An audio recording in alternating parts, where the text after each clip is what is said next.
السلام علیکم ورحمۃ اللہ۔ کچھ علماء کہتے ہیں کہ اگر آپ کو بچوں کی تربیت اور تعلیم اور باقی اخراجات برداشت نہیں کر سکتے تو بچے کم پیدا کرو نہ۔ عقل کے پیدل لوگوں، میں کیا کہہ رہا ہوں؟ عقل سے پیدل یہ رزق اور یہ اخراجات ہم نے پورے کرنے، ہم کیا خاک پورے کرنے والے ہیں؟ اور بھائی جو پیدا کر رہا ہے اسی کے اوپر ہے کہ وہ ان کے اخراجات پورے کرے۔ سن لو، بچوں کا دودھ پیدا ہوتے ہی آپ کو دودھ چاہیے نا، بچوں کا دودھ، بچوں کے پیمپر، بچوں کے کپڑے، آگے چل کر جناب پریپ ہے اور پلے ہے اور 1 ہے اور 2 ہے اور 3 ہے، اور پھر داخلہ فیس، ایڈمیشن فیس، ماہانہ فیس، اور آپ کے بچوں کے کپڑے، بچوں کی خوراک، یہ سب اللہ پر ہے۔ سنیے اللہ کا قرآن، یہ میرے منہ کی بات نہیں ہے۔ ہم وہ جاہل اور اجہل اور ظالم اور لوگ ہیں، قرآن پاک ہم پڑھتے نہیں ہیں اور کہتے ہیں کہ جناب بچوں کے اخراجات پورے نہیں کر سکتے ہو تو پھر بچے کم پیدا کرو۔ یہ کس نے کہا ہے آپ کو؟ چلو قرآن سنانے سے پہلے میں آپ کو سنا دوں۔ تاریخ کے واقعات میں ہے، جملوں کو یاد رکھنا، میں کہہ رہا ہوں تاریخ کے واقعات میں ہے۔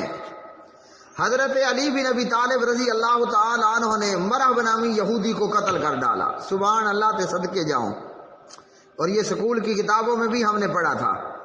حضرت علی رضی اللہ تعالی عنہ نے مرحب نامی یہودی پہلوان کو قتل کر ڈالا۔ پتہ کیا تھا؟ میں یہ کہتا ہوں، میرے اندازے میں یوں سمجھ لیں کہ ایک طرف ایک بہت بڑا ڈینوساز ہے، ایک بہت بڑا مست ہاتھی، وہ مرحب یہودی پہلوان، اور دوسری طرف ایک معصوم سا کم عمر گبرو جوان۔ ہائے ہائے ہائے، ایک طرف مرحب ایک بہت بڑا یہودی پہلوان، مست بفرا ہوا ہاتھی جس کے پیچھے سینکڑوں عورتوں کی واہ واہ ہے۔ پتہ ہے نا، جب آپ کو پیچھے عورتیں واہ واہ کر رہی ہوں نا تو مستی اور جوش اور زیادہ ہو جاتا ہے۔ اور مرحب کے مقابلے میں ایک کم عمر جوان جو ابھی جوانی چڑھا ہے، کیا نام ہے؟ حضرت علی ابن ابی طالب ابن عبد المطلب ابن عبد مناف، سبحان اللہ، رضی اللہ تعالی عنہ۔ اسی طرح جب یہ مقابلہ ہوا، اس کم عمر نوجوان علی بن ابی طالب نے اس مرحب یہودی پہلوان کو مار ڈالا۔ اس مرحب نے جب وار کیا، حضرت علی نے وہ وار اپنی ڈھال پر روکا۔ اللہ اکبر، اللہ اکبر، ہیں جی۔ اور جب مرحب کو کہا گیا کہ پلٹ جاؤ، مرحب نے کہا کہ وہ دیکھو سینکڑوں عورتیں مجھے واہ واہ واہ کہہ رہی ہیں، میں پلٹ گیا تو وہ کہیں گی ارے بغیرت میدان چھوڑ آیا۔ مرحب نے حضرت علی سے کہا کہ علی تو پلٹ جا۔ علی نے کہا تجھے عورتوں کے تانے کا ڈر ہے، مجھے جنت کی حوروں کا ڈر ہے۔ حبیب الرحمن جزانی شہید رحمت اللہ علیہ کا میں بیان نقل کر رہا ہوں، ہیں، سبحان اللہ۔ مرحب نے جب وار کیا، علی نے اپنی ڈھال پر روکا، اور جب علی نے وار کیا، پہلے ہی وار کے اندر اس بفرے ہوئے ہاتھی مرحب یہودی پہلوان کو کاٹ کے 2 ٹکڑے کر ڈالا۔ اور حبیب الرحمن جزانی کہتے ہیں شام کے علاقے سے، ملک شام جسے ہم سوریہ کہتے ہیں، شام سے 2 لوگ چلے، مدینے جا کر وہ علی دیکھیں گے جس نے پہلے ہی وار میں اتنے بڑے ہاتھی کو 2 ٹکڑوں میں کر ڈالا۔ اور جب مدینے آئے، لمبی بات ہے میں شارٹ کرنے لگا ہوں، مدینے آئے تو دیکھا ایک ٹوٹا پھوٹا چھپر ہے، اور اس چھپر کے اندر ایک ابھرتا ہوا معصوم سا گبرو جوان ہے، جیسے تازہ تازہ کومپل نکل رہی ہو۔ اس نوجوان کے سامنے ایک پیالہ پانی ہے اور ایک پیالے میں سوکھی روٹی ہے، وہ جسے ہم سرائکی میں ٹکر بولتے ہیں، پتہ نہیں تم کیا کہتے ہو، ٹکر۔